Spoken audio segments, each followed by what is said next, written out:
এইভাবে নতুন পদ্ধতিতে করলা রেসিপি তৈরি করুন। এইভাবে বাড়িতে বানিয়ে নিন। এইভাবে বাড়িতে বানিয়ে নিলে অবশ্যই বাচ্চা থেকে বয়স্ক সকলেরই পছন্দ হবে, কারণ করলা বেশিরভাগ লোকেই খেতে চায় না। ভিডিওটাকে প্রথম থেকে শেষ অবধি দেখুন।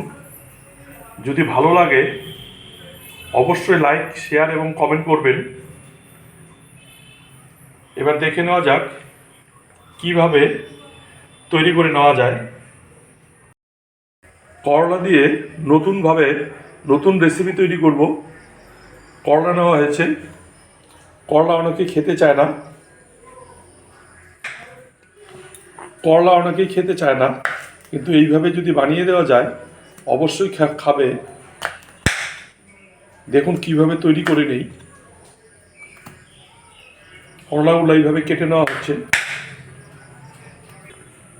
করলার মাঝখানের অংশটা এইভাবে কেটে নিয়ে বাদ দিয়ে দেওয়া হচ্ছে। এইভাবে কেটে নেওয়া হচ্ছে। করলাগুলো এইভাবে কেটে নেওয়া হয়েছে। এবার একটা পাত্রে দিয়ে দিচ্ছি।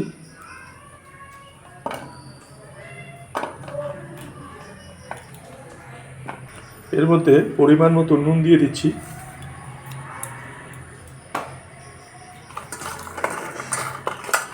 ভালোভাবে মেখে মিনিট 20 জন্য রেখে দেব।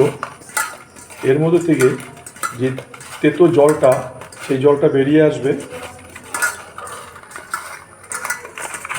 মিনিট 20 হয়েছে। এই করলাগুলোকে আরেকটি পাত্রে নিয়ে নিচ্ছি।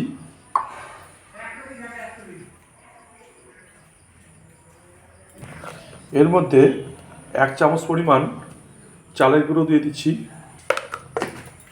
1 চামচ পরিমাণ বেসন দিয়ে দিচ্ছি। পরিমাণ মতো হলুদ গুঁড়ো, জিরার গুঁড়ো এবং পরিমাণ মতো চাট মশলা দিয়ে দিচ্ছি এবং পরিমাণ মতো লাল মরিচের গুঁড়ো দিয়ে দিচ্ছি। এখন এটাকে ভালোভাবে মেখে নিব।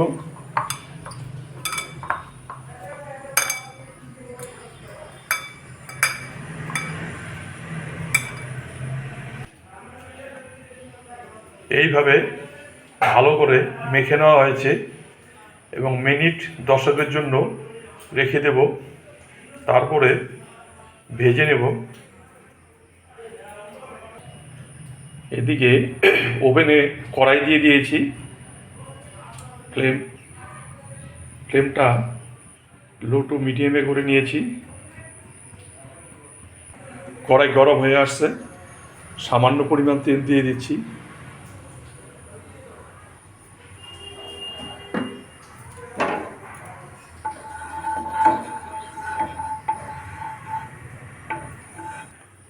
তেল গরম হয়ে আসছে। মেখে রাখা করলাগুলোকে এখন এক এক করে দিয়ে দিব।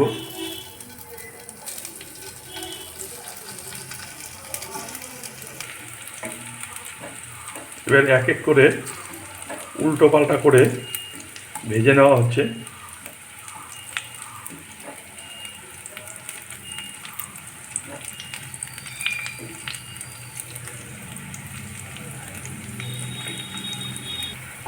এইভাবে বারবার উল্টো পাল্টা করে ভেজে নেবেন, কারণ এটা ভাজতে একটু সময় লাগে।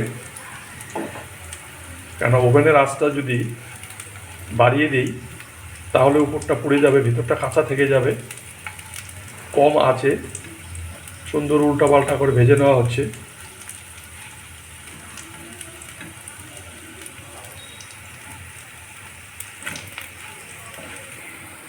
সুন্দর ভাজা হয়েছে। এবার নামিয়ে নিচ্ছি।